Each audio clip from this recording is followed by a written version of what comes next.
ನಮಸ್ಕಾರ. GTV news ಕನ್ನಡಕ್ಕೆ ಸ್ವಾಗತ. ನಾನು ನಿಮ್ಮ ವೆಂಕಟೇಶ್. ಮಾಗಡಿ ಪಟ್ಟಣದ ಸಿದ್ಧಾರೂಢ ಸಭಾಭವನದಲ್ಲಿ ಬಿಜೆಪಿಯ ಯುವ ಮುಖಂಡ ಪ್ರಸಾದ್ ಗೌಡರವರ ನೇತೃತ್ವದಲ್ಲಿ ನರೇಂದ್ರ ಮೋದಿಜಿಯವರ 75ನೇ ಹುಟ್ಟುಹಬ್ಬ ಹಾಗೂ ಲೋಕಸಭಾ ಸದಸ್ಯ ಡಾಕ್ಟರ್ CN ಮಂಜುನಾಥ್ ಅವರ ಹುಟ್ಟುಹಬ್ಬದ ಪ್ರಯುಕ್ತ ಆರೋಗ್ಯ ಶಿಬಿರವನ್ನು ನಡೆಸಲಾಯಿತು. ಲೋಕಸಭಾ ಸದಸ್ಯ ಡಾಕ್ಟರ್ CN ಮಂಜುನಾಥ್ ಅವರು ಅಭಿಮಾನಿಗಳು ತಂದಂತಹ ಕೇಕ್ ಅನ್ನು ಕತ್ತರಿಸುವುದರ ಮೂಲಕ ತಮ್ಮ ಹುಟ್ಟುಹಬ್ಬವನ್ನು ಆಚರಿಸಿದರು. ಈ ಸಂದರ್ಭದಲ್ಲಿ ಬಿಜೆಪಿಯ ಜಿಲ್ಲಾಧ್ಯಕ್ಷ ಅನಂತಸ್ವಾಮಿ, ತಾಲೂಕು ಅಧ್ಯಕ್ಷ ವೀರಭದ್ರಯ್ಯ, MR ರಾಘವೇಂದ್ರ, ಭಾಸ್ಕರ್, ಚಿಕ್ಕೇಗೌಡ, ಧನುಷ್, ಗೌತಮ್, ಜಯರಾಮ್ ಹಾಗೂ ಇನ್ನೂ ಅನೇಕ ಬಿಜೆಪಿಯ ಮುಖಂಡರುಗಳು ಭಾಗವಹಿಸಿದ್ದರು.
Happy birthday to you.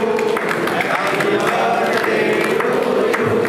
Happy birthday to you, dear sir. Happy birthday to you. बोलो भारत माता की जय. डॉक्टर CN मंजुनाथ ಅವರಿಗೆ, डॉक्टर CN मंजुनाथ ಅವರಿಗೆ, नरेंद्र मोदी जी की जय.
ಇವತ್ತು ನಾವು ಮಾಗಡಿ ಟೌನಲ್ಲಿ ಸುಮಾರು 200 ಜನರಿಗೆ ಒಂದು ಉಚಿತವಾದಂಥ ಆರೋಗ್ಯ ಶಿಬಿರವನ್ನು ಹಮ್ಮಿಕೊಳ್ಳಲಾಗಿತ್ತು. ಇದು ರಾಜರಾಜೇಶ್ವರಿ ಮೆಡಿಕಲ್ ಕಾಲೇಜ್ ವೈದ್ಯರಿಂದ ಮತ್ತು ಅವರ ಸಹಯೋಗದೊಂದಿಗೆ ಇವತ್ತೊಂದು ಉಚಿತ ಆರೋಗ್ಯ ತಪಾಸಣೆಯನ್ನು ಕೂಡ ಮಾಡಲಾಯಿತು. ಇದರಲ್ಲಿ 200 ಜನರಿಗೆ ಆರೋಗ್ಯ ತಪಾಸಣೆಯನ್ನು ಕೂಡ ಮಾಡಲಾಗಿದೆ. ಇದರಲ್ಲಿ ಎಲ್ಲ ವಿಭಾಗದ ಎಲ್ಲ ಸ್ಪೆಷಾಲಿಟಿ ವೈದ್ಯರುಗಳು ಕೂಡ ಇದರಲ್ಲಿದ್ದರು. ಇದರಲ್ಲಿ ಜನರಲ್ ಮೆಡಿಸಿನ್ ಆಗ್ಬೋದು, ENT ಮತ್ತು ಕಣ್ಣಿನ ವಿಭಾಗ ಮತ್ತು ಆರ್ಥೋಪೆಡಿಕ್ ಮೂಳೆ ತಜ್ಞರು ಹಾಗೂ ಮಕ್ಕಳ ತಜ್ಞರು ಮತ್ತು OBG ಗೈನಕಾಲಜಿಸ್ಟ್ ತಜ್ಞರು ಎಲ್ಲ ಇದ್ದು. ಇದರ ಈ ಭಾಗದಲ್ಲಿ ಇದಾಗಿ ನಾನು ಕೇಳ್ತಾ ಇದ್ದೆ, ಸುಮಾರು 160 ಜನರಿಗೆ ಬ್ಲಡ್ ಶುಗರ್ ಆಗಿದೆ. ಎಷ್ಟಾಗಿದೆ ಅದರಲ್ಲಿ 30 ಜನರಿಗೆ ಶುಗರು ತುಂಬ ಇದೆ, 400 300 ಎಲ್ಲ ಇದೆ. ಅದರಿಂದ ಆದ್ದರಿಂದ ಇವತ್ತು ಭಾರತ ದೇಶದಲ್ಲಿ ಸುಮಾರು ಈ 60% ಸಾವುಗಳು ಇವತ್ತು ಜೀವನ ಶೈಲಿ ಆಧಾರಿತ ಕಾಯಿಲೆಗಳಿಂದ ಆಗ್ತಾಯಿದೆ. ಅದರಿಂದ ಹಿಂದೆ ಒಂದು ಕಾಲ ಇತ್ತು, ಮಕ್ಕಳು ತಂದೆ ತಾಯಿಗಳನ್ನ ಚಿಕಿತ್ಸೆಗೆ ಕರ್ಕೊಬರ್ತಾಯಿದ್ರು. ಇವತ್ತು ತಂದೆ ತಾಯಿಗಳು ಮಕ್ಕಳನ್ನ 20 ರಿಂದ 40 ವರ್ಷದ ವಯೋಮಿತಿಯಲ್ಲಿ ಇರತಕ್ಕಂಥ ಮಕ್ಕಳನ್ನ ಇವತ್ತು ಚಿಕಿತ್ಸೆಗೆ ಕರ್ಕೊಬರ್ತಕ್ಕಂಥ ಕಾಲಘಟ್ಟದಲ್ಲಿದ್ದೇವೆ. ಅದರಿಂದ ಇವತ್ತು 35 ವರ್ಷ ದಾಟಿದ ಗಂಡಸರುಗಳು, 45 ವರ್ಷ ದಾಟಿದ ಹೆಂಗಸರುಗಳು ಅವ್ರಿಗೆ ಯಾವುದೇ ರೋಗ ಲಕ್ಷಣಗಳು ಇರಲಿ ಇಲ್ಲದೇ ಇರಲಿ ವಾರ್ಷಿಕವಾಗಿ ಒಂದು ತಪಾಸಣೆ ಮಾಡಬೇಕು. ಅದಕ್ಕೋಸ್ಕರ ಏಕೆಂದರೆ ಕೆಲವ್ರಿಗೂ 400 ಬ್ಲಡ್ ಶುಗರ್ ಇದೆ, ಅವ್ರಿಗೇನು ಲಕ್ಷಣಗಳಿಲ್ಲ. ಇನ್ನು ಕೆಲವರಿಗೆ BP 200/100 ಇದೆ, ಅವರಿಗೆ ಲಕ್ಷಣಗಳಿಲ್ಲ.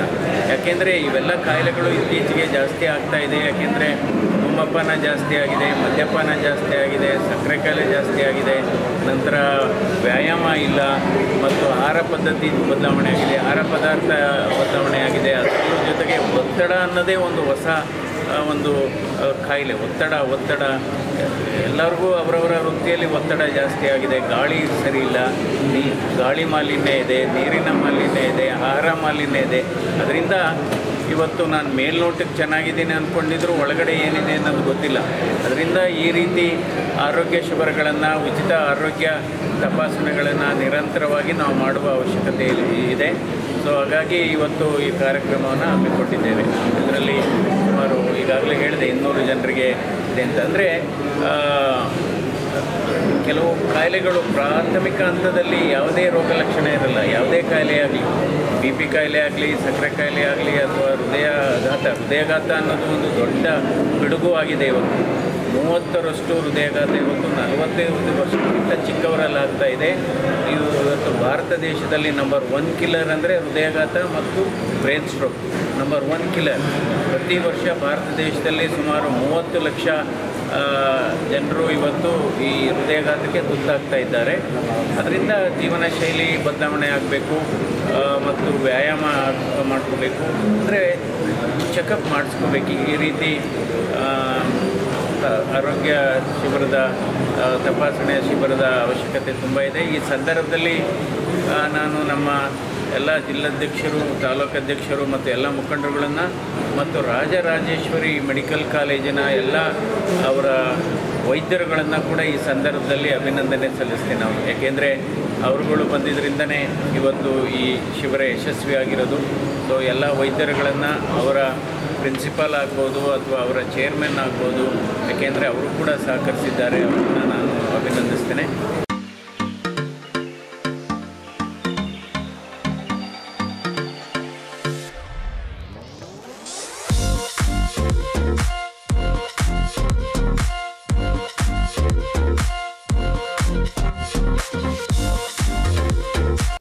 ಇದು ಇವತ್ತಿನ ಮಾಗಡಿಯ ಸುದ್ದಿ ಸಮಾಚಾರ.